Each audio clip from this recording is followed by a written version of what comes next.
Hello guys, the depth queen स्वागत करती है अपने डार्क डेप्थ वर्ल्ड में। और आज मैं बात करने वाली हूँ 70s और 80s के दशक की एक बहुत ही खूबसूरत, टैलेंटेड, वर्सेटाइल एक्ट्रेस परवीन बाबी के बारे में।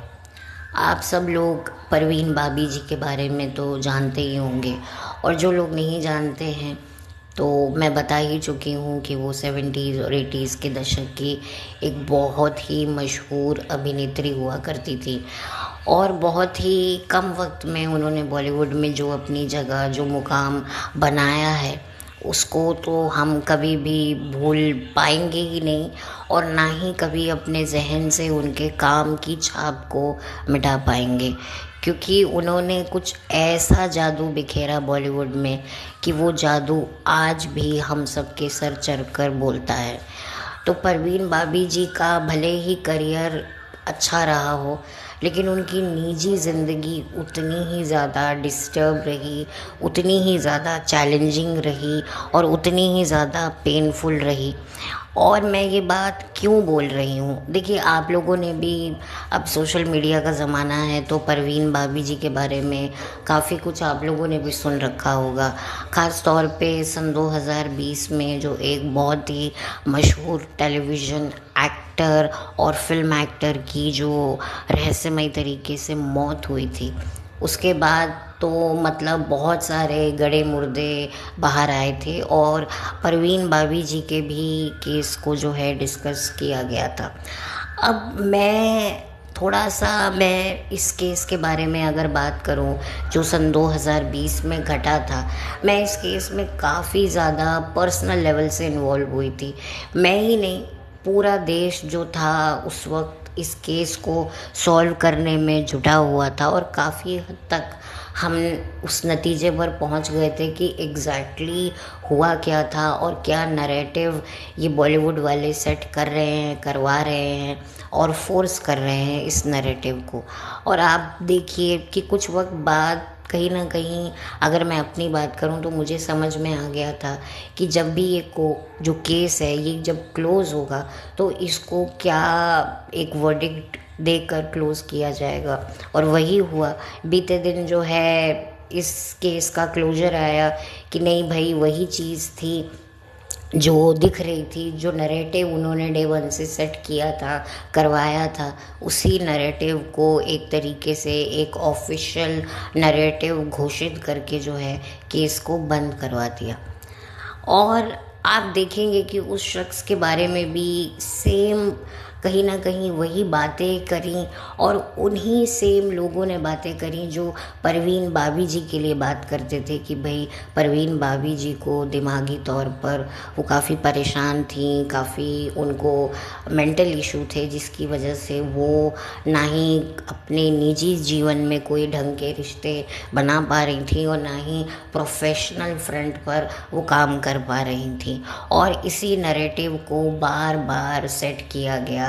फिल्में ऐसी उन्होंने बनाई जिसमें ख़ास तौर पर एक किरदार को जो है ख़ास तौर पे परवीन बाबी जी की तरह ही बनाया गया कि एक ग्लैमरस एक्ट्रेस है लेकिन दिमागी तौर पर परेशान है, और इसी वजह से उसको खुद को नहीं चैन आ रहा है और ना ही वो अपने आसपास के लोगों को चैन से जीने दे रही है।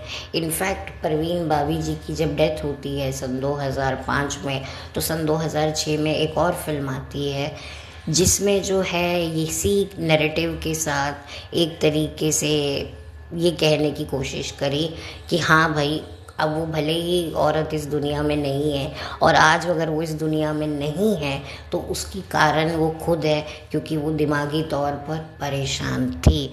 इसी वजह से वो ताउम्र जो है वो अकेली रही, तन्हा रही और तन्हा जी और तन्हा मरी। तो इसी नैरेटिव को बार बार लगातार जो है वो सेट किया गया, जब वो ज़िंदा थी तब भी और जब वो इस दुनिया से गई तब भी। और यहाँ पर भी अगर आप सन 2020 के इस केस को मद्देनज़र रखें, ध्यान दें, तो इसमें भी इसी नैरेटिव को सेट किया जा रहा था, जो उनकी जो एक गर्लफ्रेंड थी उस एक्टर की तथाकथित, उसने भी वही बयानबाजी करी। और संजोग देखिए कि जो गर्लफ्रेंड थी उनकी, वो भी जो है कहीं ना कहीं कनेक्ट उसी इंसान से थी जो परवीन भाभी से कनेक्ट थे। मैं नाम तो किसी का नहीं लूँगी, लेकिन अगर आप लोगों ने 2020 के उस केस को अगर ध्यान से देखा होगा, सुना होगा, समझा होगा, तो ये बातें आपको समझ में आ गई होंगी कि मैं किन लोगों की तरफ इशारा कर रही हूँ। तो काफ़ी सिमिलैरिटीज़ मुझे परवीन भाभी जी और उस एक्टर के केस में लगती हैं, ख़ास तौर पे जो नैरेटिव सेट किए। और मैं तो कहूँगी कि परवीन भाभी जी फाइटर थी। वो अकेले इतने टाइम तक उन्होंने सरवाइव किया, बड़ी हिम्मत के साथ में। वो जानती थी कि उनकी जान को खतरा है, लेकिन उसके बावजूद भी उन्होंने लास्ट मोमेंट तक खुद को प्रोटेक्ट करने के लिए जतन प्रयत्न किए।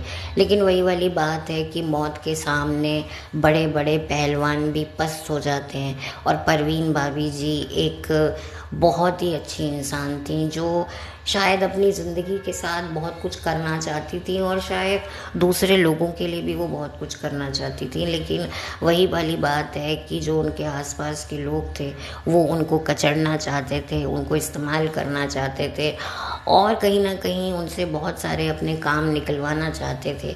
और शायद यही वजह रही होगी कि उन्होंने रिवोल्ट किया होगा, और इसी रिवोल्ट का भुगतान उन्हें भुगतना पड़ा कि उन लोगों ने मिलकर एक प्लान बनाया कि हम परवीन भाभी के अस्तित्व को ही ख़त्म कर देंगे। देखिए, जब कोई आपके रास्ते का कांटा बनता है तो ज़रूरी नहीं होता कि आपको उस रास्ते के कांटे को साफ करना ही आपके पास एक मात्र सहारा बन जाता है, एक रास्ता बन जाता है। आपको लगता है कि हम कुछ ऐसा करते हैं जिससे इंसान ज़िंदा रहे, लेकिन ज़िंदा रहकर भी उसके हम वजूद को चकनाचूर कर दें। और आप ही बताइए, अगर एक इंसान के ऊपर ये नैरेटिव सेट कर दिया जाए कि भैया इसमें तो अक्ल ही नहीं है, ये तो बेचारा मानसिक तौर पर बीमार है, परेशान है, तो कौन उसकी बात का यकीन करेगा।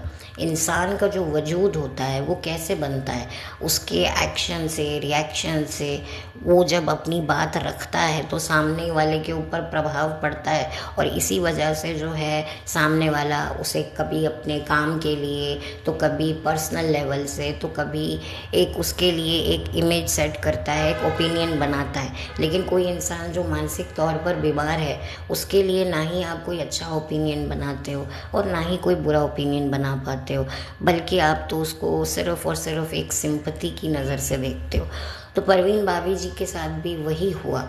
उन्होंने जब जब बॉलीवुड के बारे में कुछ बातें बताई, बॉलीवुड के बड़े बड़े जो नामी ठेकेदार हैं उनको जब कॉल आउट किया, उनका जब मखौटा उतारने की कोशिश करी, तो ये कहकर उनका स्टेटमेंट नज़रअंदाज कर दिया गया कि वो मानसिक तौर पर बीमार हैं। तो आप सोचिए कि उसके वजूद को कितनी ज़्यादा चोट पहुंचाई होगी। एक इंसान है जो चल फिर रहा है, सांस ले रहा है, खा पी रहा है, लेकिन उसकी बात पर कोई विश्वास नहीं कर रहा है। तो आप सोचिए उसकी मेंटल स्टेट पर, तो उसको अगर कोई प्रॉब्लम नहीं भी है तो भी उसको होने लगेगी। उसको कहीं ना कहीं खुद पर ही डाउट होने लगेगा।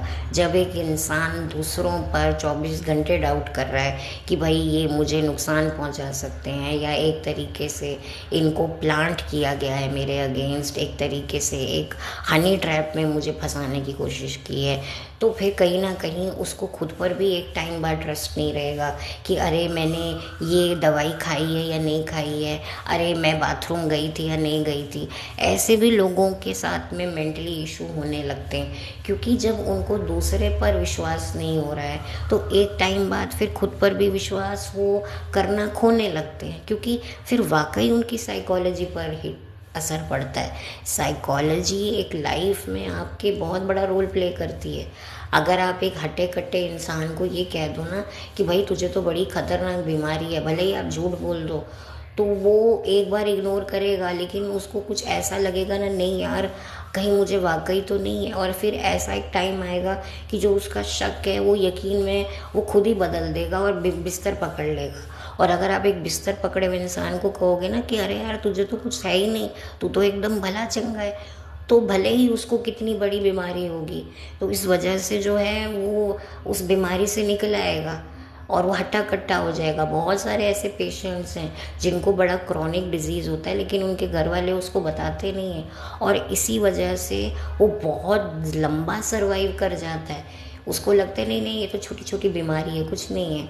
मैं खुद ये सिचुएशन अपनी आंखों के सामने देखती हूँ, जहाँ पर मेरे एक जानकारक हैं जो एक काफ़ी बड़ी बीमारी से ग्रस्त हैं, लेकिन उसके बावजूद भी उनके आसपास के लोग उनके साथ बिल्कुल भी ऐसा बिहेव नहीं करते, ना ही उन्हें ऐसे कोई संकेत प्रमाण देते हैं जिनसे उसको लगे कि मुझे कोई बहुत बड़ा हेल्थ इशू है। और यही वजह है कि वो काफ़ी अच्छा सर्वाइव भी कर रहे हैं और काफ़ी खुश भी हैं। तो साइकोलॉजी एक बहुत बड़ा लाइफ में रोल प्ले करती है, और यही वजह है कि परवीन बाबी जी की भी साइकोलॉजी को बहुत ज़्यादा डिस्टर्ब किया गया।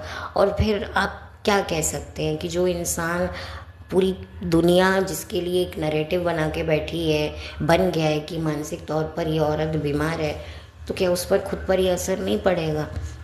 मैं मानती हूँ कि देखिए, सबको छोटे मोटे इश्यूज़ होते हैं, डिप्रेशन से हर कोई जूझ रहा होता है, लेकिन जब आप उसके सामने बार बार ये बात करेंगे कि अरे तुम तो डिप्रेशन में हो, तुम्हें तो ये हो रहा है, तुम्हें तो फिर ये आगे जाकर ये हो सकता है, वो होगा, मुझे तो तुम में ये सारे सिम्टम दिखाई दे रहे हैं, तो वो तो फिर इंसान तो ना चाहते हुए भी वैसा ही करने लगेगा। तो इसीलिए तो बोलते हैं नेगेटिव मत बोलो। छोटे से बच्चे को भी बोलते हैं अरे उसके सामने उसकी बुराई मत करो, उसकी असर होगा। तो यही यही तो कारण होता है। तो आप सोचिए परवीन बाबी जी के साथ क्या क्या हुआ होगा। डेफिनेटली देखिए, ये मेरा खुद का अपना ओपिनियन है, मैं यहाँ पर कोई वो नहीं कर रही हूँ। जो मैंने कड़ी से कड़ी मिलाई है, जो मैंने डॉट से डॉट कनेक्ट किए हैं, मैं उसके बेसिस पर बात कर रही हूँ, क्योंकि मुझे काफ़ी सिमिलैरिटीज़ लगती हैं। ठीक है, मैं उसके बेसिस पे बात कर रही हूँ, लेकिन मैं किसी का ऑफिशियली कोई नाम नहीं ले रही हूँ, क्योंकि मुझे भी पता है कि मैं यूट्यूब पर हूँ, यूट्यूब की गाइडलाइंस को मैं भी भली भांति जानती हूँ, समझती हूँ। तो जो परवीन भाभी थी वो भी अपने लास्ट डेज में अकेली ही थी, मतलब अपनी ऑलमोस्ट अपनी सारी जो उम्र है उन्होंने तन्हाई बिताई है, और वो अकेले सरवाइव कर रही थी। काफ़ी हेल्थ इश्यूज़ थे। अब उनकी डेथ को भी लेकर काफ़ी सारी बातें हुई हैं, बहुत सारे नरेटिव्स बनाए गए। खैर वो भी एक बहुत ही डिबेटेबल टॉपिक है, लेकिन मैं जहाँ तक समझती हूँ कि वो लास्ट मोमेंट तक खुद को प्रोटेक्ट करना चाहती थी, क्योंकि ऐसा कहा जाता है कि उनको शक था कि कोई उनके खाने में कुछ ना मिला दे, उनको उस चीज़ का भी काफ़ी वो रहता था। इसी वजह से उन्होंने अपनी डाइट वगैरह भी चेंज करी, और बहुत ज़्यादा वो अपने आप को प्रोटेक्ट करना चाहती थी, उनको ये लगता था। और यही वजह है कि जब उनके आसपास के लोगों ने जब ये महसूस किया कि भाई उनका तो घर का दरवाज़ा काफ़ी समय से खुला ही नहीं है, क्योंकि उनका जो सामान है, न्यूज़पेपर है या दूध है या अंडे हैं, वो तो बाहर अभी तक पड़े हुए हैं, दरवाज़ा नहीं खुला है, तो बेशक हो ना कोई मसला तो ज़रूर हुआ होगा। और इसके फलस्वरूप जो है फिर पुलिस को बुलवाया गया, फिर दरवाजे तोड़े गए, और फिर वहाँ पर पता चला कि काफ़ी दिन पहले, कुछ 2-3 दिन पहले ही जो है वो ये दुनिया को अलविदा कहकर जा चुकी हैं। तो इसी वजह से आप सोचिए कि वो बेचारी सारी ज़िंदगी तड़पी, और अकेले अपने लास्ट डेज में भी वो तड़प रही थी, लेकिन उसके दिमाग में एक चीज़ सेट हो गई थी कि जो भी इंसान मेरे आसपास है वो सिर्फ़ और सिर्फ मुझे नुकसान ही पहुंचाएगा, मेरा भला कुछ नहीं करेगा। तो कितनी बुरी साइकोलॉजी परवीन बाबी जी की रही होगी। तो यही कारण होता है कि ये बॉलीवुड जो है ना, इसी वजह से मैं कहूँगी कि अगर जो भी लड़की हो चाहे लड़का हो, मैं चाहूँगी कि अगर आप में से कोई भी बॉलीवुड में आना चाहता है तो ये 2 केस मैं आपके सामने रखती हूँ, एक सन 2020 वाला केस और ये परवीन भाभी जी का। आप देख लीजिए कि बॉलीवुड जितना चमक दमक, makeup, glamour, light, camera, action जितना दिखता है, अंदर से कितना डार्क है। शायद जितने डार्कनेस के बारे में हमें पता है उससे कई ज़्यादा ये डार्क प्रोफेशन है। तो बस मैंने इसी बारे में मुझे बात करनी थी, मुझे एक पॉइंट ऑफ व्यू रखना था कि एक लड़की जो एक छोटे शहर से आती है और उसको बहुत जल्दी बॉलीवुड में जगह मिल जाती है और उस जगह को वो बहुत अच्छे से मजबूत कर लेती है, लेकिन उसके आसपास इस तरह का ताना बाना रचा जाता है कि वो अपनी मेंटल स्टेट को मजबूत नहीं कर पाती है, और अगर कर पाती भी है तो भी इस तरीके से उसके साथ जो चीज़ें होती हैं जिसकी वजह से उसको कितना कुछ सफ़र करना पड़ता है। परवीन भाभी जी को लास्ट टाइम टेलीविज़न पर शेखर सुमन के साथ देखा गया, मूवर्स एंड शेखर में, जहाँ पर उनका एक स्पेशल एपिसोड एयर हुआ था।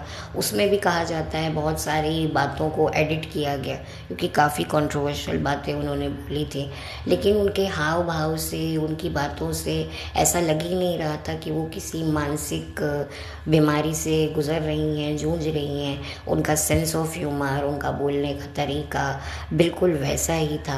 हालांकि उनकी बॉडी में काफ़ी चेंजेस आ चुके थे, बट स्टिल जो उनका एक फाइटिंग स्पिरिट था वो दिख रहा था।